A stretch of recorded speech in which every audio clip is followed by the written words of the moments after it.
Meu nome é John Kelvin Dias Martins, sou aluno de doutorado do Programa de Pós-Graduação em Produção Vegetal da UFVJM. Né? Estou sob a orientação do professor Dr. Fabrício da Silva Terra e hoje vou estar apresentando o meu trabalho do Seminário 1, onde irei abordar o tema aplicação da espectroscopia de reflectância. É um tema que vai fazer parte da minha tese de doutorado. E antes, né, eu quero aqui me apresentar, né, tenho mestrado em agricultura tropical pela Universidade Federal do Espírito Santo, UFS, né, me formei no meio do ano, e hoje estou fazendo parte do programa de pós-graduação em produção vegetal. E antes de começar a minha apresentação, quero convidar você que está me assistindo a se inscrever no nosso canal, né, e ativar o sininho das notificações para ficar por dentro das nossas apresentações, e também assim você irá contribuir também com o crescimento do nosso programa de pós-graduação. Sem mais delongas, estarei apresentando, né, esse título que tem uma alta expressividade, né, com o avanço tecnológico também vem, né, a aplicação da espectroscopia de reflectância. Bom, uma rápida introdução, né, a gente observa-se que a população mundial, ao longo dos anos, vem crescendo, e aqui nós temos uma projeção, segundo os dados da ONU, que projetam a população mundial até 2100, né? Então, até o final do século, a população mundial vai crescer. Aqui a gente observa em 1990, a população mundial era de 5,3 bilhões de pessoas, e até o final do século, né, em 2100, a população estimativa é que chegue até 11,2 bilhões de pessoas. Então, a gente observa que vai, vamos dizer assim, dobrar a população ao longo desse século. E com isso, né, com esse aumento populacional, vem também a disponibilidade mundial de alimento. A população mundial vem crescendo, né? A disponibilidade mundial de alimento também tem que acompanhar para suprir essas necessidades. A gente também observa assim, que a população está consumindo mais alimentos. Então, com isso, tem uma recente crise mundial dos preços dos alimentos, né? Há um aumento da procura de alimento, com isso os preços tendem a aumentar, e é preciso que os países como o Brasil adotem políticas que visem garantir a adoção de tecnologias que promovam o desenvolvimento agrícola em todos os níveis da produção. O Brasil é um país agrícola, né, tem o seu grande fonte econômica, a agricultura, mas para que possamos suprir tanto as necessidades internas com as necessidades internacionais, o Brasil deve adotar novas tecnologias, assim alcançando níveis de produção e um desenvolvimento mais econômico. E o Brasil, ele possui grandes áreas com potencial para o crescimento agrícola, mas suas características são poucas conhecidas. O Brasil é um país continental, é um dos países maiores, né, do mundo, e muitas das vezes faltam informações para um manejo adequado do solo, né, para alcançar níveis de produção mais elevados. Então, não é possível garantir um crescimento de forma sustentável se as práticas de manejo adequadas são desconhecidas. Então, como vamos alcançar um nível cada vez mais, né, sustentável da nossa agricultura, se não estamos sabendo, né, adequar as tecnologias no desenvolvimento sustentável da agricultura? Sabe-se que grande parte da expansão agrícola está acontecendo sob extensa superfície de terra, ignorando-se as suas características edafológicas. A expansão agrícola no Brasil, né, muitas das vezes está ocorrendo de forma que não está tendo um acompanhamento ou não está tendo um manejo adequado. Né? Eu posso citar um exemplo, né, de expansão agrícola que ocorreu, né, na região ocidental da Amazônia. né? Eu falo ocidental porque é a região onde eu estou agora, né? Eu sou de Rondônia, né? Então, na década de 60, na década de 70, a ocupação desse território foi a seguinte, chegar, né, ocupar a terra e destruir a floresta, né? Essa foi a política daquela época do governo. Então, nós temos que conhecer, né, como devemos prosseguir com essa expansão agrícola sem desmatar, né, a floresta. Isso é, produzir na área que já temos. E qual será o impacto da intensificação agrícola sem um planejamento? Né? Ao longo prazo, se nós não temos um planejamento, se nós não adequarmos as técnicas e as tecnologias para uma produção agrícola mais sustentável, o que vai ser do futuro? E, nas últimas décadas, as avaliações de solo por meio de técnicas de sensoriamento remoto espectral ganharam destaque. A maioria dos trabalhos envolve o uso da região do visível ao infravermelho próximo do espectro eletromagnético, isso é, varia entre 400 a 2.500 nanômetros. E essa técnica, né, essas técnicas de sensoriamento remoto espectral no solo, elas são capazes de fazer a quantificação dos atributos químicos e físicos do solo. Né? Alguns trabalhos já vêm mostrando que é capaz, né, de aplicar essas técnicas de sensoriamento remoto espectral. Também ela pode ser aplicada em levantamentos, mapeamentos do solo. Temos trabalhos também que já mostram isso. A técnica de sensoriamento espectral do solo, ela não é uma técnica nova, né? Mas nos últimos anos, né, de 2000 para cá, ela vem ganhando um destaque, porque ela vem acompanhando, juntamente, a inovação tecnológica, né? Vem crescendo os meios tecnológicos, e com isso também, o sensoramento remoto espectral do solo vem também ganhando destaque.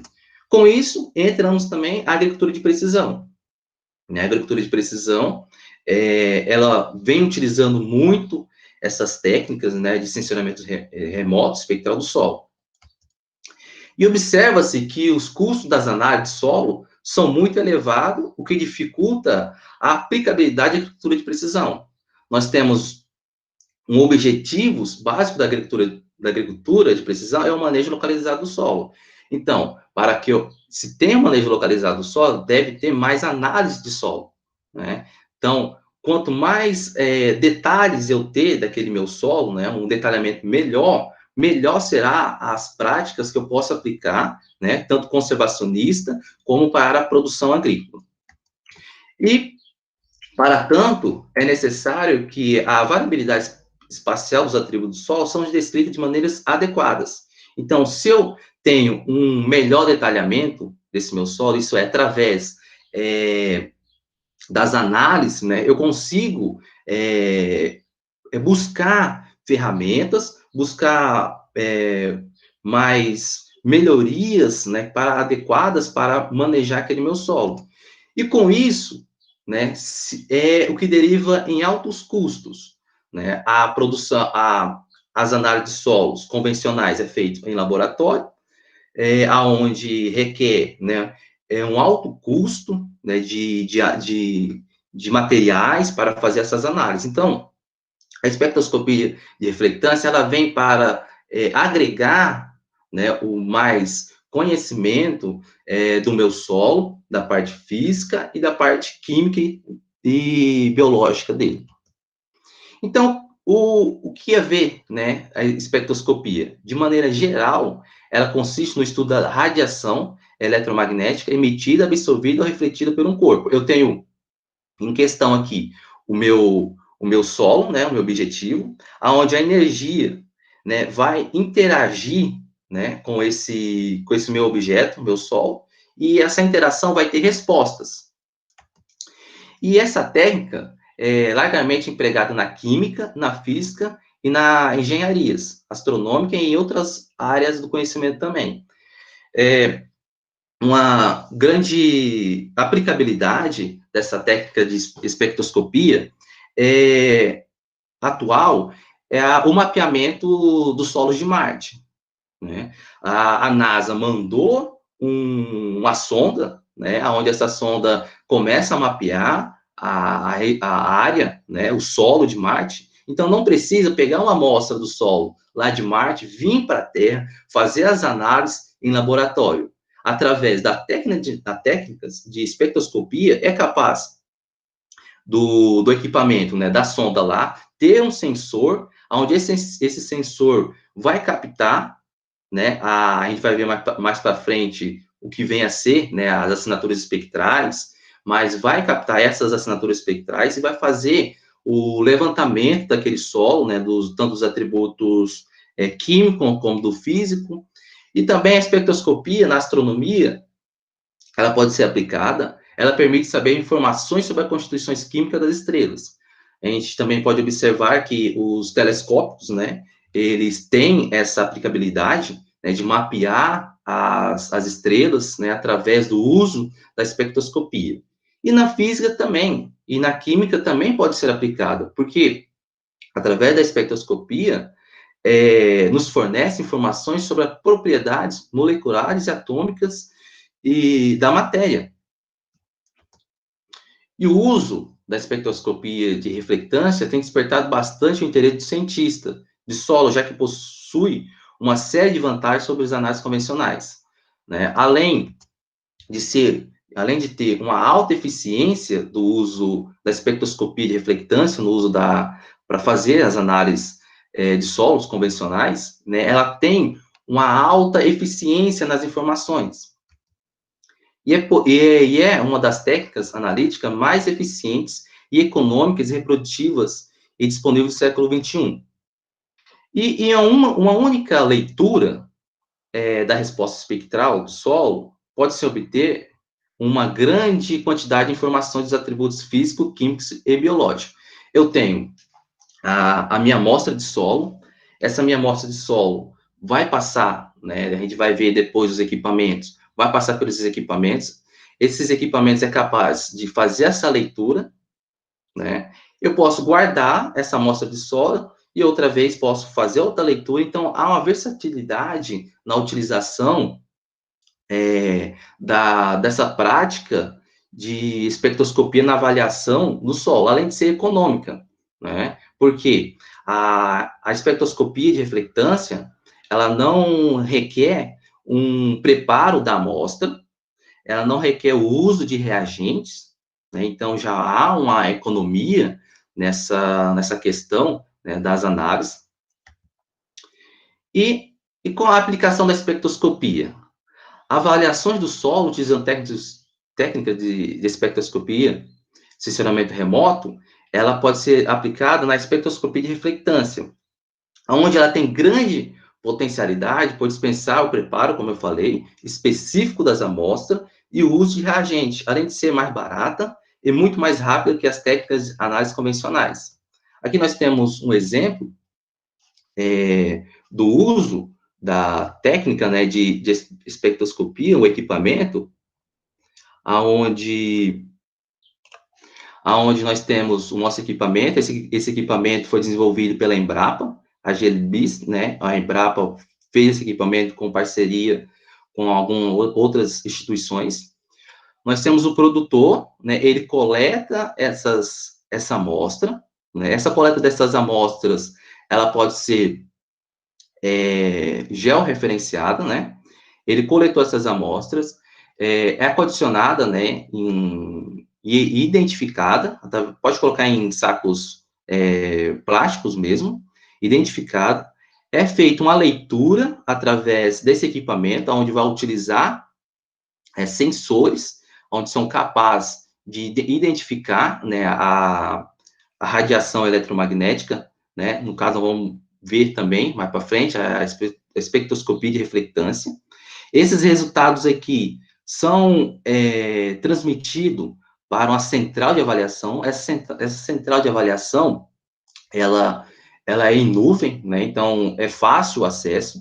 Através dessa central de avaliação é feito as análises, né, de interpretação ali da radiação, né, aonde é formado mapas, e esses mapas de recomendações são já para o produtor, né? Então, a gente vê o uso da tecnologia, o uso da espectroscopia, otimizando o recurso, né, do produtor. Mas o que vem ser o espectro? Né? O que é o espectro? É a radiação, é a relação da intensidade da radiação transmitida, absorvida ou refletida em função do comprimento de onda ou frequência da dita reação, né? É a energia que vai interagir com o meu objeto. O espectro, ele pode ser melhor interpretado como a decomposição da radiação no comprimento de ondas que o compõe. Nós temos aqui, né, o exemplo do nosso comprimento de ondas. Nós temos comprimento de ondas longo, né? O comprimento aqui de ondas longos, mas com baixa frequência. Nós também temos os comprimentos de ondas curtos, mas com alta frequência. E também nós temos os comprimentos de ondas comprimento de ondas e mesma frequência do que o B, né? Nós temos aqui a diferença que é a baixa amplitude. Né? Nós temos uma alta frequência, mais curto, mas com a baixa amplitude. Essas são a decomposição do espectro da radiação. Mas tá, o que vem a ser uma curva espectral de reflectância e como ela é obtida? A curva de reflectância, né, de um objeto em função do comprimento de onda do espectro eletromagnético. Então, vai ser o quê? Vai ser a energia interagindo com o meu objeto. Então, o meu objeto em questão é o meu solo. Aonde, para se obter uma curva espectral de reflectância, são necessários sensores que registrem a radiância em diversas faixas do espectro eletromagnético.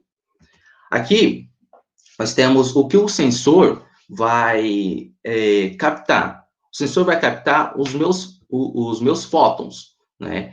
Esses meus fótons, ele vai reagir de acordo com a frequência, né, o comprimento de onda de luz que está sendo emitido. Então, ele vai ter uma interação, né, onde nós temos aqui, o exemplo que nós temos um fóton com ondas mais largas, né, mais compridas, e um fóton com ondas mais curtas, com alta frequência.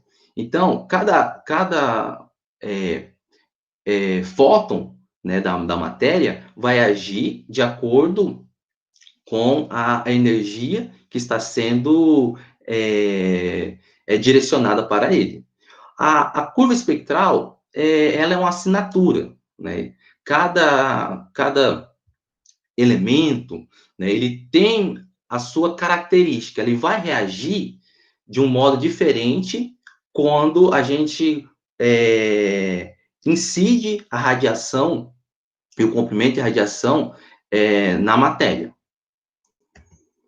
E as informações espectrais, ela podem ser obtidas em 3 níveis. Nós temos os níveis orbitais, através de sensores instalados em satélites. Nós podemos ter os níveis suborbitais, utilizando sensores a bordo de aeronaves. Dentro dos níveis de aquisição dessas informações, do suborbital, nós temos a alta altitude, né, sensores a bordo de aviões que conseguem voar, né, a alta altitude. Nós temos em média altitude, né, que sensores acoplados a aviões, esses aviões aqui são esses aviões comerciais, e nós temos sensores acoplados em baixa altitude, né, sensores acoplados em planadores, né, sensores podem ser acoplados em helicópteros, e o que vem mais sendo utilizado, né, principalmente para aquisição dessas informações espectrais a níveis de aeronave, são os nossos drones, né? Aos últimos anos, a gente vem observando a utilização dos drones. E também nós podemos ter, né, essas informações a níveis terrestres, utilizando sensores em campo ou em laboratório. Aqui nós temos exemplos do sensor, né, ele pode ser equipado a um trator, ele pode ser colocado a uma colheitadeira, e também nós temos o sensor que pode ser em nível de laboratório. A princípio, a técnica a ser aplicada é o mesmo em cada nível de aquisição da informação. O que muda é o nível de detalhamento, né? Um nível de detalhamento de um sensor utilizado em laboratório, ele vai ser mais detalhado do que um sensor, né, utilizado a nível orbital. Então, a informação, né, do comportamento espectral vai depender da sua informação, da onde você está retirando essas informações. E as faixas espectrais normalmente aplicadas à avaliação do solo nós temos aplicado para avaliação do solo o visível, que vai de 400 a 700 nanômetros. Nós temos o infravermelho próximo, né, o NIR, que vai de 700 a 250 nanômetros. E dentro do infravermelho próximo, né, nós temos uma classe, o infravermelho de ondas curtas, que vai de 1.100 a 250 nanômetros. E aqui, né, nós temos uma imagem onde nos mostra apenas a fração do espectro eletromagnético que pode ser captado pelo olho humano, né? Os nossos olhos conseguem enxergar apenas essa fração do espectro eletromagnético. Aqui nós temos o pico de frequência correspondente a cada cor, né? Então, a gente consegue observar essas cores no pico de frequência dessas curvas espectrais. Um exemplo básico, né, seria o seguinte: os nossos olhos, né, são o sensor onde a gente é capaz de observar essas cores, né, a interação dessas cores, né, no comprimento de onda de luz, né? Então, a gente está em constante observação do espectro, né? Mas os nossos olhos são capazes de observar somente essa frequência dentro do vasto espectro que a compõe.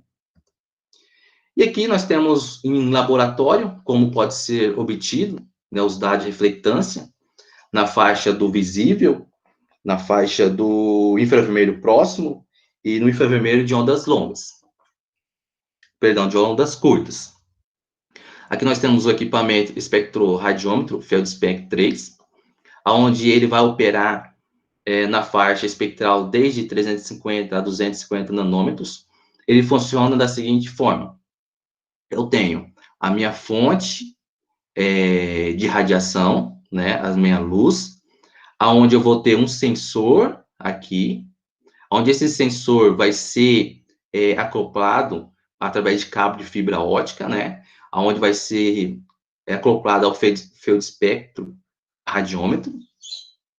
Esse feldspectro radiômetro, esse aparelho, ele é acoplado também por um notebook, um computador, seja um tablet, aonde aqui nesse computador eu vou ter os programas, né, computacional, os meus softwares que são capazes de trabalhar, né, essas ondas espectrais através dessa análise, né, através desse trabalho, vai me dar, né, a reflectância, né, a minha curva espectral, a minha assinatura do meu objeto.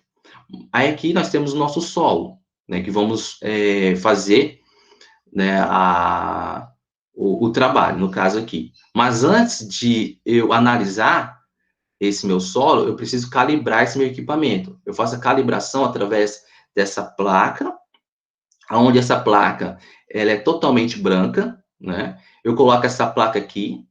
A, a composição é a seguinte: se eu tenho, né, a radiação eletromagnética emitida, quando eu vou fazer a calibração, coloco a placa aqui, a radiação eletromagnética emitida vai ser a mesma refletida. Concorda comigo? Porque vai ser uma placa branca. Então, a emitida vai ser a mesma refletida. Então, não vai haver absorção da radiação eletromagnética. Quando eu coloco o meu solo, após eu calibrar, eu começo a ter essas minhas leituras. Também pode ser utilizado o sensor, né, espectroradiômetro portátil. Esse sensor ele pode ser acoplado em tratores ou mesmo numa mochila, né, e ser feito em campo as leituras, aonde o princípio é o mesmo. Eu vou ter o meu sensor aqui, vou ter esse meu equipamento, onde vai ser ligado a um computador, né? Esse meu computador vai receber essas minhas leituras. Ele utiliza fonte baterias, né? E temos também o mesmo princípio, né? Temos uma placa onde vamos fazer primeiramente a calibração para depois começar a fazer as leituras em campo. E nós temos a nossa curva espectral. A nossa curva espectral é o resultado do nosso trabalho lá com os sensores. Nós temos a influência do teor de óxido de ferro e minerais opacos. A gente observa isso aqui, que sem óxido de ferro, né, há uma maior reflectância. Isso é, os óxidos de ferro, eles são capazes de absorver a energia. Então, sem esses óxidos de ferro, a gente observa isso aqui, que há uma maior reflectância. Quando tem um alto teor de óxido de ferro e baixo teor de minerais opacos, esses minerais opacos são a magnetita, a hematita e a goetita, há uma maior, né, absorção da energia. Isso há uma menor reflectância. E quando a gente obtém um alto teor de óxido de ferro, mais minerais opacos, obtém-se, né, uma menor reflectância. Então, aqui a gente já começa a observar, né, o comportamento espectral do nosso solo. Solos onde não tem óxido de ferro, há uma maior reflectância. Solos com alto teor de óxido de ferro, baixo teor de minerais opacos, já começa a reduzir essa reflectância, né? Então, começa a absorver a radiância. E um alto teor de óxido de ferro mais minerais opacos começa, né, a reflectância ser menor. E a informação espectral pode ser interpretada para fins de avaliação do solo. Observe essa figura aqui, né? Os nossos olhos, eles funcionam como um sensor. Se eu falar assim para você, nós temos aqui duas amostras, vamos dizer assim, de solo, né? Uma mais escura e outra mais clara, né? A mais escura, né, eu posso falar assim que ela se caracteriza por ter uma quantidade maior de matéria orgânica. E essa aqui, né, mais clara. Então, nossos olhos, né, funcionam já como sensor na obtenção da informação. Quanto maior o teor de matéria orgânica no solo, a intensidade de reflectância é menor. Então, a gente observa-se que é escuro, porque a intensidade dessa reflectância é menor. Então, a energia que está interagindo com o objeto aqui em questão, ela está sendo absorvida do que refletida. E aqui nós temos também um exemplo de curva espectral do solo, onde nós temos dois trabalhos. O trabalho A aqui, que é o trabalho de Dematê, e o trabalho B é de Santos. Esses dois trabalhos foi feito em anos diferentes, localidades diferentes. Mas o comportamento espectral, né, desse meu solo, ele foi o mesmo, né, para os dois trabalhos. Um trabalho foi feito, esse trabalho aqui, o A, foi feito em 2009, e esse trabalho aqui foi feito em 2013. A gente observa-se que o solo arenoso, né, esse meu solo aqui, ele vai ter uma maior reflectância.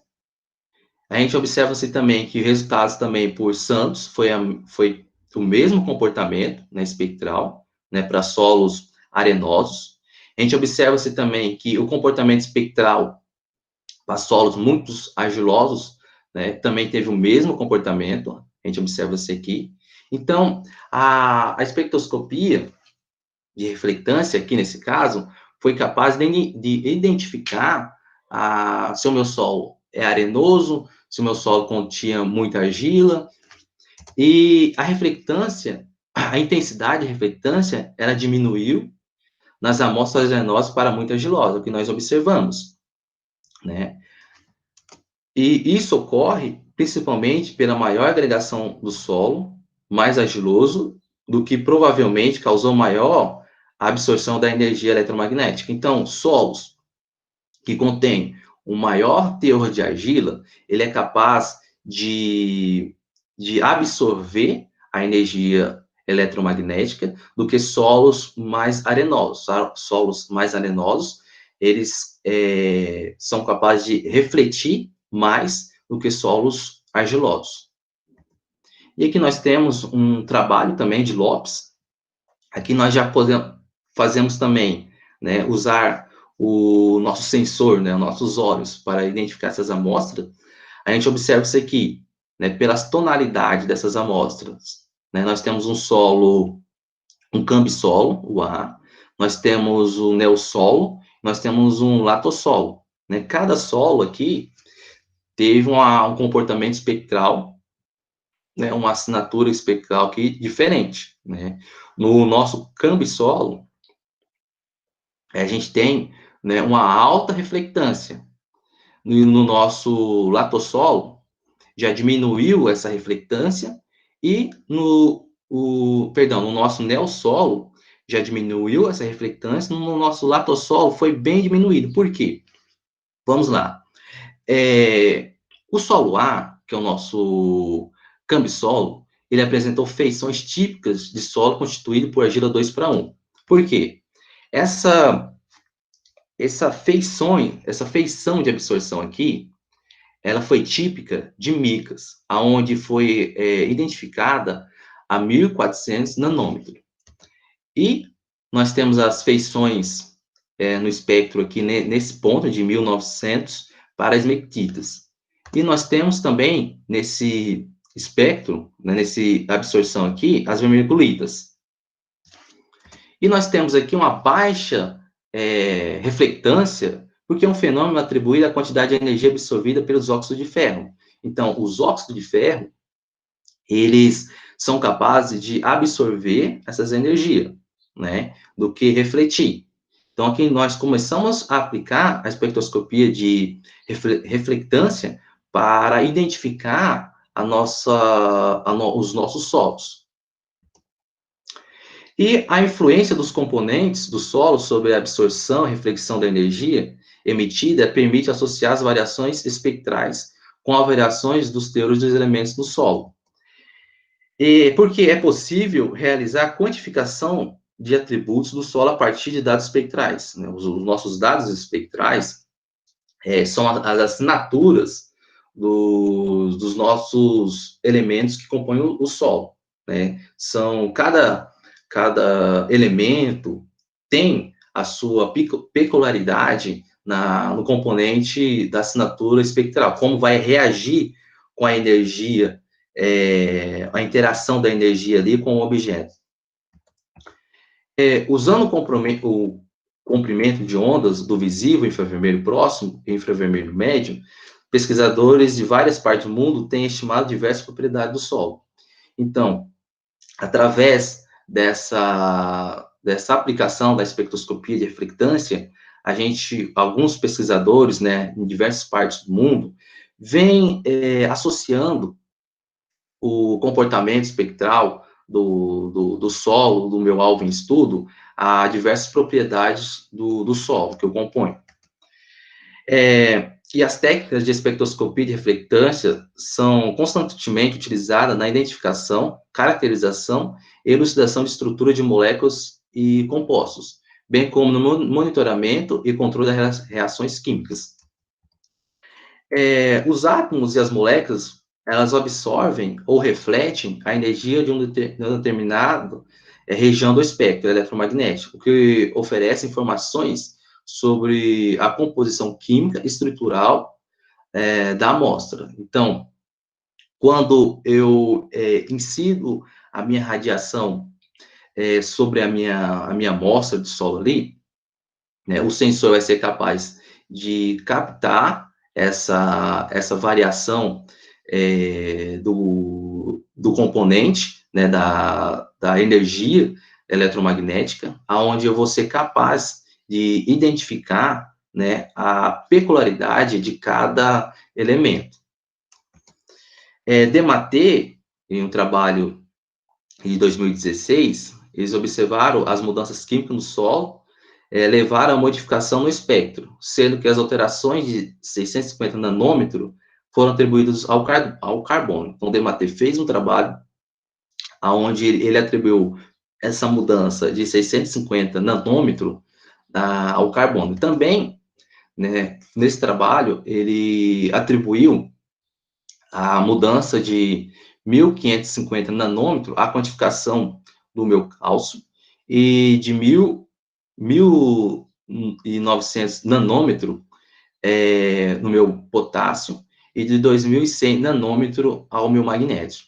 Então, a gente já começa a ter, né, uma noção de como a espectroscopia de reflectância ela pode ser aplicada e pode nos dar resultados que podem ser utilizados na prática. E quando eu tenho, para mim conseguir, né, esses meus resultados, primeiramente eu tenho que fazer um processamento dos dados espectrais. Então, são elevados o número de informações gerado pela análise de espectroscopia de reflectância. Quando eu faço a minha análise, ela não vai me dar o resultado, por exemplo, de matéria orgânica. Matéria orgânica é isso. Não, matéria orgânica não. Vai me dar um monte de resultados, aonde cabe ao pesquisador empregar rotinas matemática para o processamento dos dados espectrais, visando aumentar a eficiência dessas avaliações. Onde vamos ter duas avaliações, a qualitativa e a quantitativa, né, no comportamento espectral do solo, onde vamos ter avaliações qualitativas, onde é identificar peculiaridades morfológicas ao longo do espectro eletromagnético. Então, vai ser mais uma avaliação onde você vai pegar os seus dados, no caso, dos espectros, vai começar a olhar aonde tem uma variação, onde tem uma peculiaridade ali, né? Se ao longo do meu espectro, né, teve uma feição de absorção, né, por que ela ocorreu ali? Então, começa a ter essa investigação. E também nós temos avaliações quantitativas, onde são aplicadas análise estatística. E dentro dessas análises estatísticas, podemos aplicar a regressão linear múltiplas, também de redes neurais, para relacionar o espectro com os atributos do solo. Então, através dessa avaliação, a gente consegue chegar ao nosso produto final, onde é identificar o espectro do meu material em estudo. E para isso, né, vem crescendo as bibliotecas espectrais, porque a biblioteca espectral ela é formada a partir de armazenamento digital de dados oriundo da espectroscopia de reflectância aplicada sobre diferentes amostras de solo, associada aos resultados de análises convencionais. Então, minha biblioteca espectral é assim, funciona como uma biblioteca, vamos dizer assim, convencional. Eu faço o meu trabalho usando a espectroscopia, aí eu consegui o meu resultado, né? No caso, eu vou na biblioteca espectral, né, vou pesquisar comportamentos espectrais que se assemelham ao meu comportamento que eu obti nos meus resultados. Então, a biblioteca espectral, ela serve de referência para a aplicação de outras técnicas também, para avaliação quantitativa nas diferentes áreas da ciência do solo. A utilização das bibliotecas espectrais como ferramenta em estudos pedológicos, trabalho, levantamento, mapeamento, classificação de solo, ainda é bastante incipiente. Isso é, as bibliotecas espectrais, elas ainda necessitam, né, de mais dados para fazermos comparações de espectro, né? Então, elas estão ainda em crescimento, né? Ainda não estão consolidadas, essas bibliotecas espectrais. E nós temos a Biblioteca Espectrais de solos brasileiros, né? Aonde teve o início em 1995, né? O professor Dematê, né? Foi um dos grandes pioneiros dessa biblioteca espectral. Essa biblioteca espectral é uma plataforma online dinâmica e ela facilita a comunicação entre qualquer usuário que queira entrar em contato com os pesquisadores e usar o conjunto de dados de espectros de solo, né? Então, essa biblioteca vai ficar armazenados vários, né, trabalhos onde vários pesquisadores tiveram resultados espectrais, né? Esses resultados espectrais ficando armazenados, e se eu quiser fazer uma pesquisa, né, eu conseguir os meus dados também espectrais, eu consigo fazer uma referência, né, ao comportamento espectral com outros trabalhos foram feitos nos solos.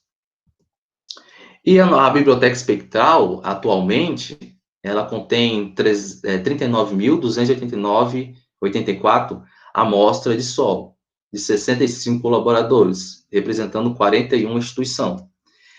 A base de dados espectrais brasileira foi constituída combinando todas as amostras de solo dos colaboradores. A gente observa que a biblioteca espectral ela vai abranger por região, ela abrange também pelos estados, também pela geologia, também pelo bioma e também pelas classes de solos. A gente observa isso aqui também, os pontos que essas amostras foram colhidas, né, dos 65 colaboradores. A região norte, ainda ela é pouca representada, né, nessa biblioteca espectral. A gente observa-se mais na região sul e na região sudeste. Então, é uma biblioteca que está crescendo, né, com o avanço também da tecnologia. E o programa Pronasolo, o que tem a ver a espectroscopia de reflectância com o programa Pronasolo? A gente observou que a técnica de espectroscopia de reflectância é uma técnica barata, é uma técnica que não requer, né, reagente, isso não tem uma contaminação do meio ambiente, e é uma técnica que vem crescendo ao longo dos anos, a utilização dela. E ela pode ser aplicada ao programa Pronasolo. O que é o programa Pronasolo?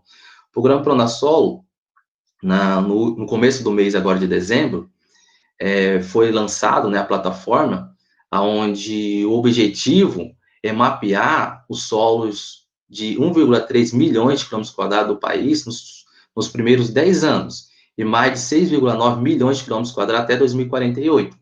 Então, a gente vê que é um programa bem ambicioso, onde vai requerer novas tecnologias para fazer esse mapeamento, né? Então, o uso da espectroscopia de reflectância, ela pode ser aplicada nesse programa, e eu vejo que, ao longo dos anos, né, desses mais de 30 anos, a espectroscopia, ela vai ter um avanço bem significativo juntamente com o programa Pronasol.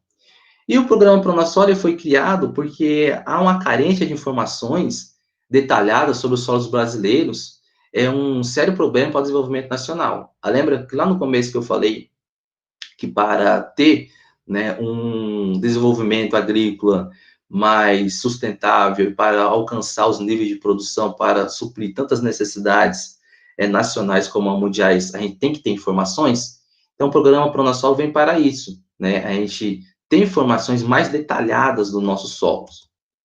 E, atualmente, o país dispõe apenas de levantamento de solos de caráter geral, com mapa de pequena escala. Então, o programa veio para, como ferramenta, né, futuramente, para ter um maior detalhamento desses solos, né, com maior detalhamento dos solos, ter uma maior ferramenta para ser aplicada pelo agricultor, né, e menos de 5% do território nacional conta com um mapa de solo em escala bastante detalhada. Então, a gente vê a carência de informações dos nossos solos brasileiros. E pelos próximos 30 anos, né, o grande desafio do programa envolverá dezenas de instituições parceiras, dedicadas à investigação, documentação, inventário e interpretação dos dados dos solos brasileiros. Esse investimento, estima-se que serão necessários recursos da ordem de 4 bilhões nos próximos 30 anos, e o retorno para a sociedade chegará a 185 reais para cada R$ 1 investido no programa. O impacto desse programa, os dados gerados pelo programa Pronasol, irão substituir políticas públicas no meio rural e nas cidades, em níveis nacional, estadual e municipal, trazendo inúmeros benefícios à sociedade. E como considerações finais, a aplicação da espectroscopia de reflectância no solo vem sendo empregada em várias áreas da ciência do solo, está sendo utilizada na quantificação de atributos químicos e físicos do solo. Essa técnica ela é rápida e não destrutiva, reprodutível e de baixo custo. E a espectroscopia do visível ao infravermelho apresenta grande potencial para amostragem e mapeamento de solo, né, como a gente observou o uso, né, no programa Pronasol, aonde vou ter, né, um mapeamento com alta resolução, por se tratar de uma alternativa para se obter resultados rápidos e confiáveis, utilizando metodologias simples em comparação com os métodos convencionais. Então, a gente observa, assim, que a espectroscopia de reflectância, ela vai crescer nos últimos anos, né, e vai ter, né, uma alta aplicabilidade, tanto no programa Pronasolos, como em outros programas. E eu quero agradecer, né, a sua atenção e convidar mais uma vez você a se inscrever no nosso canal e ficar por dentro das nossas atividades.